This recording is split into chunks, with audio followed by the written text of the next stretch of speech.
Hello, everybody. This is Kevin Warbeck, and I'm going to be your moderator for this session. Happy to have you at this event. Want to do some quick introductions of our panelists today. Eirik at UPS, would you mind just doing a quick intro of yourself and your background? Yes, my name is Eirik Hjeltnes. I'm originally from Norway, but now working for UPS in the Europe region in Brussels. I'm director for strategy, and right now I'm responsible for B2C. Been with UPS now for 28 years, but the last 4 years I've been in the B2C, in the e-commerce space. So glad to join the conference. Thank you. Very good, Eirik. Thank you. And then Stefan Jorgensen, CEO of Itembase. Can you do a quick intro? Thank you very much, Kevin. Appreciate the effort, and thanks also that I can be here. My name is Stefan Jorgensen. I'm the CEO of Itembase, and I've basically been working now in e-commerce for almost 20 years, starting out with basically building my own e-commerce stores, and then going slowly into building different applications for merchants. And now with Itembase, we basically do integrations and help solution providers and vendors make available their softwares and their applications to merchants in a very easy way, and get access to the data so they can process shipments or payments or whatever it basically might be. Very good. Thank you, Stefan. So just as a bit of background for this session, as we all know, commerce is expanding right now, and that's why we're all in this conference today. E-commerce in particular is exploding faster than any other segment in the market in the industry, because the predictions have all come true. They just come true a lot faster than anybody had thought because of things like COVID and the impacts of social unrest, et cetera, in the world. So goods and services for merchants need to be fulfilled. UPS is one of the key brands within that space to fulfill things to your front door. One of the challenges that commerce faces today is around, how do I get to merchants? How do I get my marquee applications front and center to a merchant so they can actually transact with me to help me fulfill those goods and services?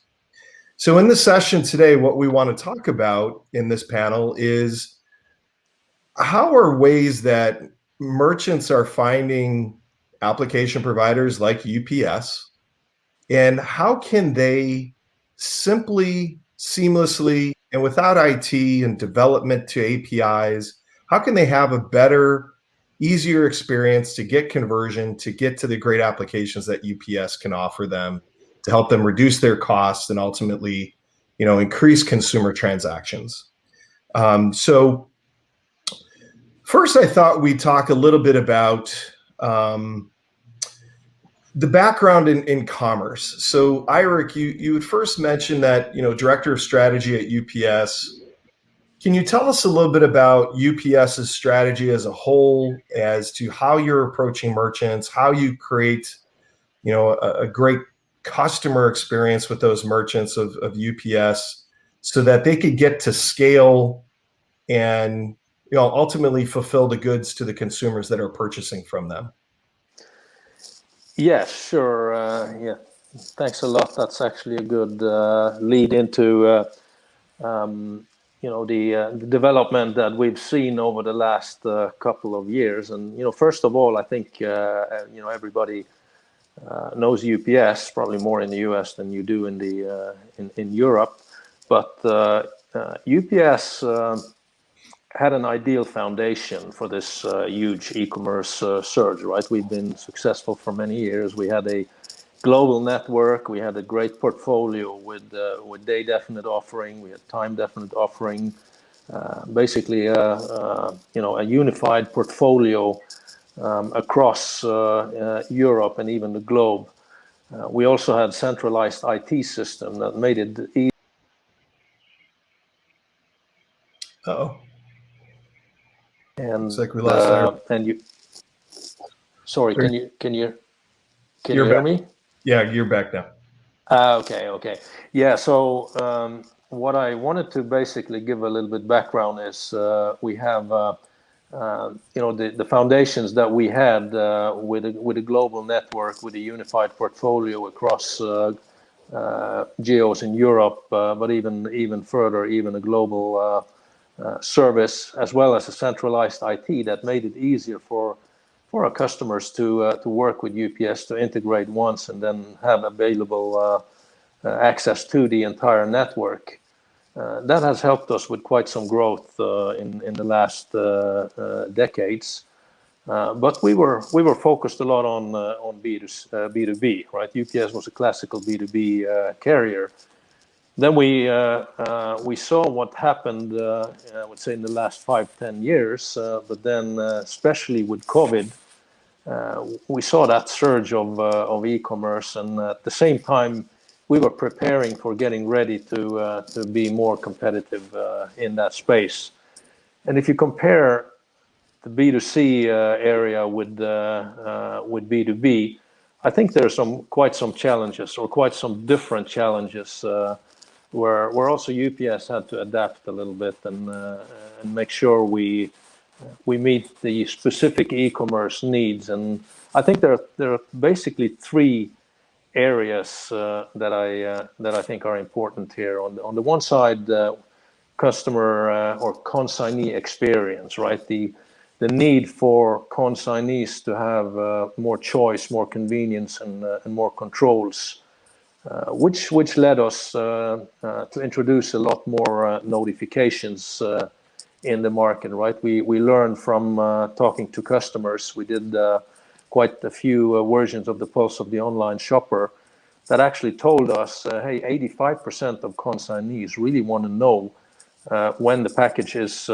exactly when it's arriving, even beyond the day. They want to know the time, which led us to introduce a series of notifications.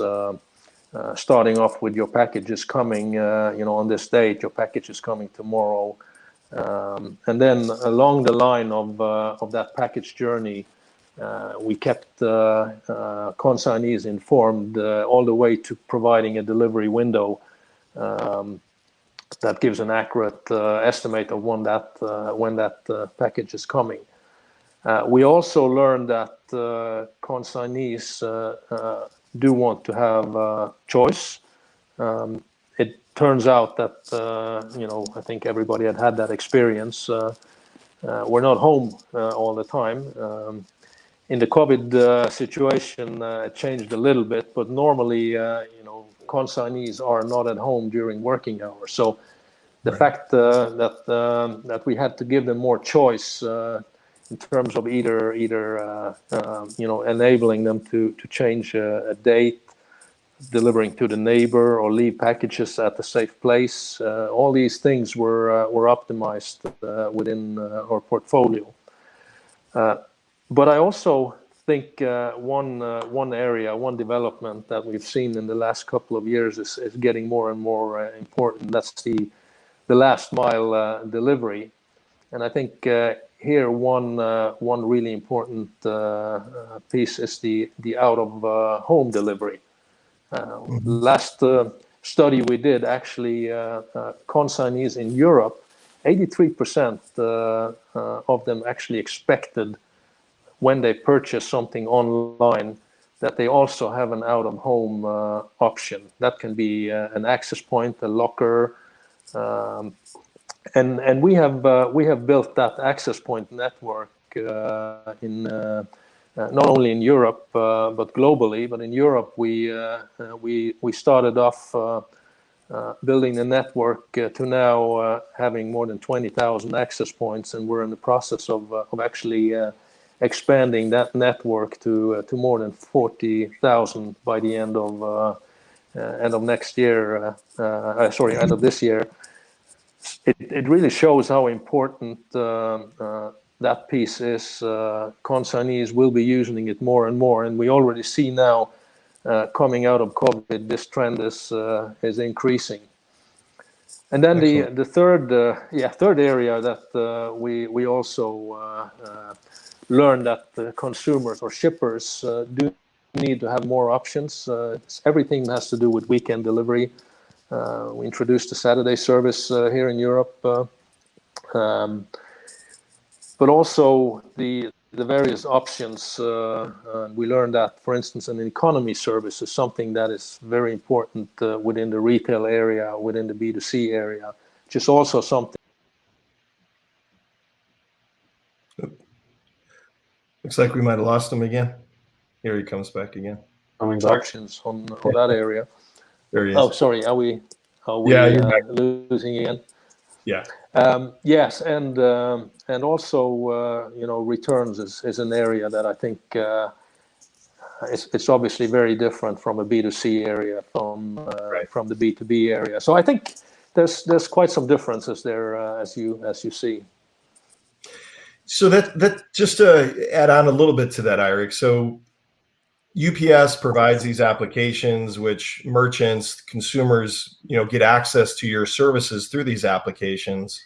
How has your experience and journey been to make this simplified more so for merchants so that they can get access without having to have an IT development shop, essentially custom develop to API documentation that UPS provides? How are you simplifying this experience for merchants so their consumers can get these great services from UPS as a result of buying from them? Yeah, and that has been a learning process for UPS. I mean, this is an area where I think it's very fragmented, and I think you agree with me if I say there is no such thing as an easy plug and play. If you give somebody an API and say go integrate, that is not an easy undertake. We usually experience customers and especially say mid-sized large customers, they usually look at the 3-month integration process. Right. Which is quite challenging, right? Which we try to overcome by providing, we've provided our plugins. We in the market we have various partnerships with the UPS Ready program, which are using the I would say more specialized software companies, either shipping platforms or other providers. That actually does that integration for merchants. So I think the moving forward, and this is a little bit along the line of doing this asset light for UPS. We will be focusing on partnerships moving forward. Thank you, Eirik. So Stefan, to jump to you, and speaking of the UPS partnerships and kind of go to market and routing opportunities, how does Itembase help merchants in the whole commerce landscape so they can get to the applications, reduce the cost, and increase selling opportunities? What does Itembase provide as a merchant experience to be able to reach marquee providers like UPS? So I think also maybe going back in my answer to some of the things Eirik said. So obviously, e-commerce is driven in the end by the consumer, and there's been a lot of innovation now over the past 10, 20 years that's going on. Many things have moved ahead very far. Many things are not as far as they could be, but what we've basically seen over the years, one common denominator of all of this is that the amount of services and applications the merchants they use, they have exploded, right? So it's gone from maybe 3 or 4, which I'm sure UPS was one of them 25 years ago, especially in the US, to now using anywhere between 30 and 70 or even more different services and applications. And what's basically been the challenge with that, and that's a pure numbers game, is if you have to build integrations with all of these different services, it's very hard to get to that kind of scale. And the pressure from the consumer on new experiences and new services, it keeps growing. So what we've done with Itembase essentially made available integrations and pre-built integrations for all the relevant systems that merchants are selling on, so they can very easily onboard to the relevant service and application providers without having to go to IT, essentially.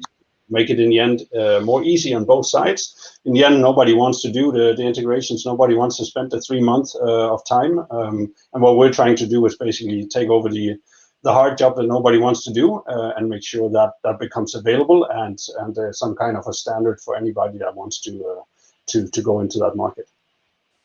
So Item-Base is essentially becoming a midpoint between a UPS and the merchant, so that this transactional data that comes out of the consumer transaction when it's being purchased from the merchant, this data can be made available in real time to these applications like UPS. Interesting. Exactly. How does that scale? So if you're Stefan, if you're a global merchant and you sell on a Shopify as a commerce system, you sell on an eBay, how do you get to scale and leverage so that UPS can have the opportunity to work with these merchants? If you're providing all this integration for the merchant to reach UPS, how are you guys scaling that at Item-Base so that you can truly get to the level that merchants want to get to, which is more than one channel? They want multiple channels these days. Yeah, so we looked at also, I think, as I mentioned in my intro, I've been kind of through the whole journey from building my own online store to building my own applications. And now what we basically seen also emerge with the emergence of in general, other integration platforms, is that there's become a split between actually the application and the integration. So what we try to do as Item-Base is we try to stay away from the application. We try to be solely the integration layer. And by doing that, we can basically make sure that we have all the integrations available that any application would need. While the application provider, service provider, can focus on building the best product, the best service, the best application out there in their particular space. And in the end, that will then, same as we see the growth in terms of some call it omni-channel, the merchants, they need to be on as many channels as possible to basically grow their sales. That increases that whole integration problem. That's where we can then basically jump in and hopefully take over the integration part without having to touch the application, and leave that over to the specialists that work on, for example, like UPS, on the multitude of different shipping application services that exist. Very good. So keep the application provider like UPS focused on delivering great applications, leave the integration to the experts, right? So the company that has this commoditized kind of out-of-box integration that merchants as well as UPS can access right away. Okay. Eirik, on the point of UPS's business and its growth and new focus areas and markets, I know you sit in Brussels today in Europe, but certainly from a global footprint standpoint, on the strategy side of UPS, how is UPS thinking about the e-commerce market growth, expansion into, the global landscape? And to kind of Stefan's point, if a merchant's going to sell on a multi-channel omni-commerce experience, what's UPS's goal and focus in that area to support merchants? Yeah, I mean, this is I think a very important point that or selling point that we provide to our customers, because merchants and especially the small ones, the SMB merchants, they want to grow, right? They want to grow, and typically that journey starts within their home country. They would then expand selling in neighboring countries, and even to at some point on a global scale. And we want to help those merchants to expand. We want to help them to actually grow their business and just be the service provider that offers that accessibility to markets beyond just their home markets, the access to Europe, the access to the world. That is, I think, one of the key messages that we want to give to our shippers, our merchants. Excellent. So removing that friction then of having to develop and have IT resources to reach these systems on a global platform and scale, that's where a UPS focus would be as well, right? Yes, I mean, if you talk to small businesses or medium businesses, sometimes they don't, or usually they don't have those IT skills to do that integration, right? So they're reliant on either us or our partners to provide that access. we want to make it easy for merchants to do shipping, right? And easy means we need automation, we need connectivity, we need the connectivity between their website and our shipping engine, and that needs to be a very smooth and process that takes away all that friction, takes away the cumbersome integration. And here's where we're reliant on companies like Itembase. Very good. And Stefan, to add on to that point, if I'm a merchant and in a merchant's shoes, the question that comes always up is, well, if a third party is getting in the middle to manage data for me, whose data is it? And who manages that data? Data privacy, obviously in Europe and European legislation, as well as Asia, we see things like GDPR. How does Itembase work within that framework to protect the merchant, the consumer, with this data? Because obviously there's some sensitive information about that transaction that would happen, where UPS needs that data to know where to ship to someone that's their home address, et cetera. How does Itembase manage and work within that framework to make sure all parties are protected?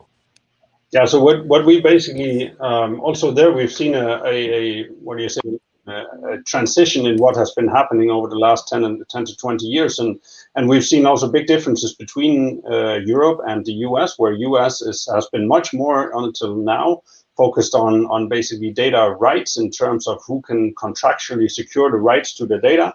A lot of service providers in different spaces, not so much in logistics, but in other areas, have been very aggressive in trying to get access and buy the data, take the data away.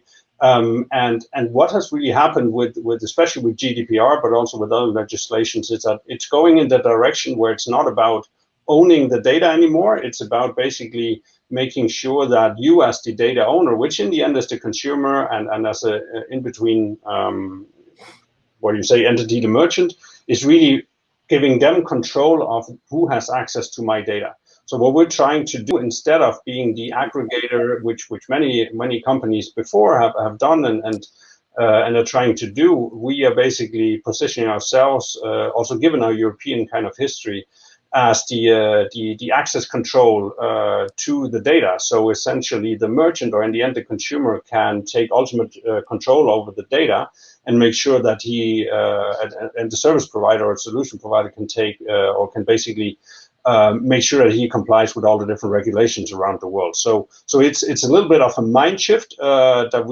we've tried to do, which we believe will become more and more important, not only in Europe, but we see that in Canada, new regulations. We have new regulations in California. There are new regulations in Brazil. All of these places all going in the same direction, and we basically try to build our infrastructure in a way so we can facilitate the exchange between merchants and application providers in that fashion also in the future.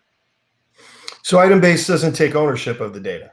You don't have the ability to resell it, take it, utilize it for any other purposes other than, say, a UPS in this example, where UPS needs that data to fulfill the goods to the consumer's front door. No, we don't take any ownership in that, exactly. So we basically make sure we make sure the merchant does the proper opt-in, in, for example, with UPS or whoever it might be with. And of course, UPS needs the data because it's transactional data, otherwise nothing can be shipped. And then the shipment is done, and then we basically give the merchant control over that. And of course, in this case, this is something company like UPS already has very much under control. That they know what to do and exactly how to handle all these kind of things. Whereas other companies of different sizes, they obviously have had challenges in that regard. Excellent. Eirik, on the front of merchants reaching UPS and finding ways to get to UPS, great rates and labels and tracking information, when they utilize your applications, what are some of the ways that merchants could get in touch with UPS to get access to this integration so they can transact with their consumers and fulfill the goods?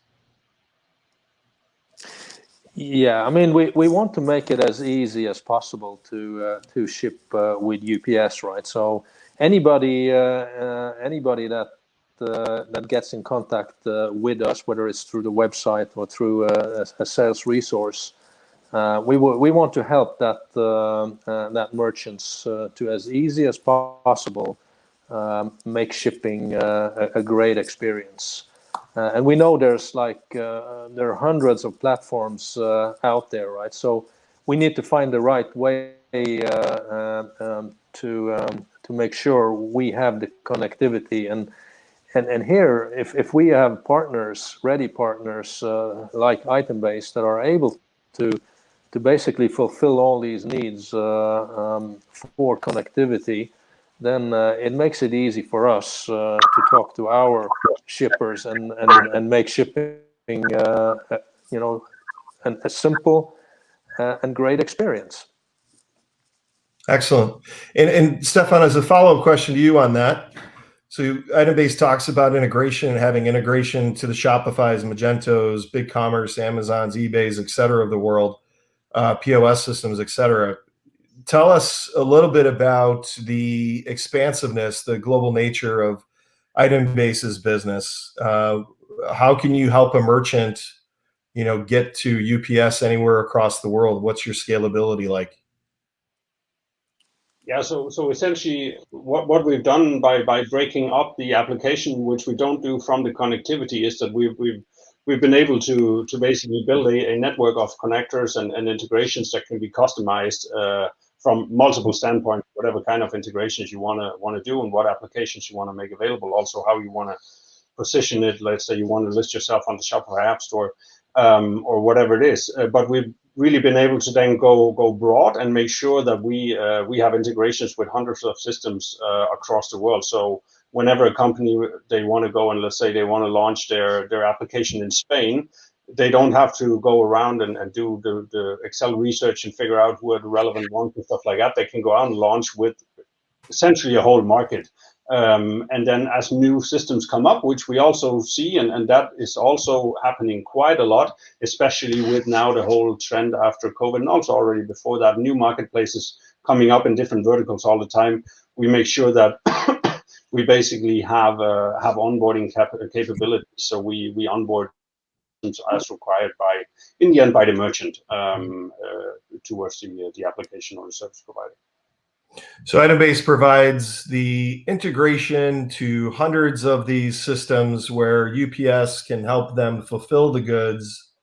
And then Itembase is there to track and help, manage the integrations that the merchant needs so that merchants can have an endless experience of reaching, any of the commerce systems globally that they need to expand and grow their business, right? At the end of the day, and they get the value as a result of, Itembase having all this integration pre-built and not having to hire an IT department to build a custom developed API specs that they have to continuously manage and update and upgrade. So, okay, great. Sounds like an interesting concept and provides a lot of value to all the ecosystem providers and partners that would potentially need to unlock this transaction data, whether it's the UPSs of the world or the many other applications that merchants need.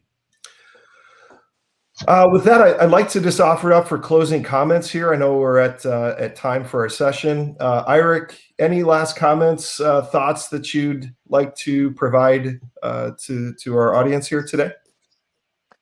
Yeah, so it's it's a very exciting journey that we've had in the last year with seeing the surge in the need for our services, and I think the trying to make things easier for our shippers to offer more convenience, choice, and controls for merchants.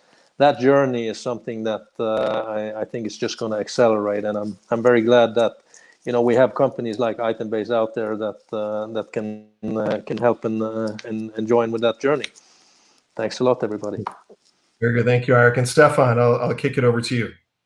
Yeah, also I think also with COVID, what we've seen is where the world before, especially around what do you say, the whole service provider area where the whole world was of course knowing that e-commerce was there and was growing. We've now seen that it's become a very high priority at many companies, which with the whole surge going on, I think everybody sitting at home, they realized e-commerce is not going to go away, even though we thought it was obvious before that, but now I think it's obvious. So for many companies, so it's going to be really interesting to see how that pans out over the next couple of years, and what's going to happen, how much that growth really will keep on going. Of course, we'll be following that closely and are there and helping the companies that now have to go more digital, go in that direction. So also thanks a lot from my side, and yeah, happy to be the here. consumer has definitely changed. The buying process has changed, and it sounds like UPS and Itembase are partnered together to really help, merchants extend their good experience to consumers, so they can ultimately want to transact more with them and get to more scale. So thank you for the opportunity to present to you again. I'm Kevin Warbeck, and happy to meet you all, and wish you happiness and safety, and good wishes and well wishes to you and your family. Thank you all for the time today.